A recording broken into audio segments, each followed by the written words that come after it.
తెలివి తక్కువ సీతయ్య. పల్లెటూరి జీవితం ఎంతో అందమైనది. పచ్చని పొలాలు, పల్లకిల మట్టి వీధులు, పాడుబడిన కంచెగోడలు, ఇలా ప్రతి మూలము జీవంతో నిండి ఉండేది. అలాంటి ఓ గ్రామమే గోపాలపురం. ఆ ఊరిలో సీతయ్య అనే మనిషి ఉండేవాడు. వయస్సు ఏవో 50 దాటినా, మనసు మాత్రం 16 వాడివంటి అమాయకత్వంతో నిండిపోయేది.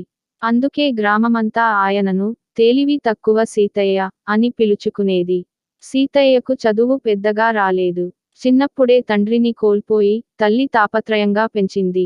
పొలం పనులు, గొర్రెల కాపరితనం, ఊరి పనుల్లో సహాయం, ఇలా ఊరంతా తిరుగుతూ, పనికొచ్చే పనిలో పాలుపంచేవాడు. అయితే, ఎవడు ఏ మాట చెప్పినా, గుడ్డిగా నమ్మేసేవాడు. అందుకే కొందరు ఆయనను తక్కువగా చూసేవారు. కానీ సీతయ్యకు అలాంటి విషయంలో బాధ ఉండేది కాదు. అతని ముఖం మీద ఎప్పుడూ చిరునవ్వే. ఒకరోజు, ఊరికి ఓ విదేశీ మాంత్రికుడు వచ్చాడు. సెంతగా సన్నగా గడ్డం, తలపైన పెద్ద గుడిసెలాంటి టోపీ, చేతిలో మెరిసే కంచెచెల్లు పట్టుకుని, ఊరంతా తిరుగుతూ, బంగారం పెరిగే పూల మొక్కలు అమ్ముతాను, ఎవరు కావాలంటే రా అని పిలిచాడు. ఊరి పెద్దలు నవ్వుకున్నారు. ఇలాంటి మాటలు నమ్మేది సీతయ్యే అన్నారు. అలానే జరిగింది. సీతయ్య మాంత్రికుడిని చూశాడు. అతని మాటలు విన్నాడు. వెంటనే గుడ్డిగా నమ్మేశాడు.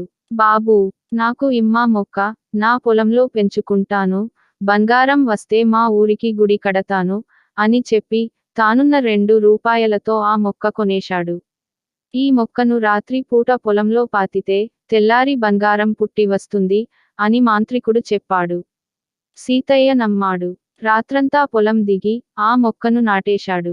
అంధకారంలో, శబ్దాల మధ్య, కిరణాల వెలుగులో సీతయ్య గుండెల్లో బంగారు కలలు. నిద్రపోకుండా పొలం దగ్గరే కూర్చున్నాడు.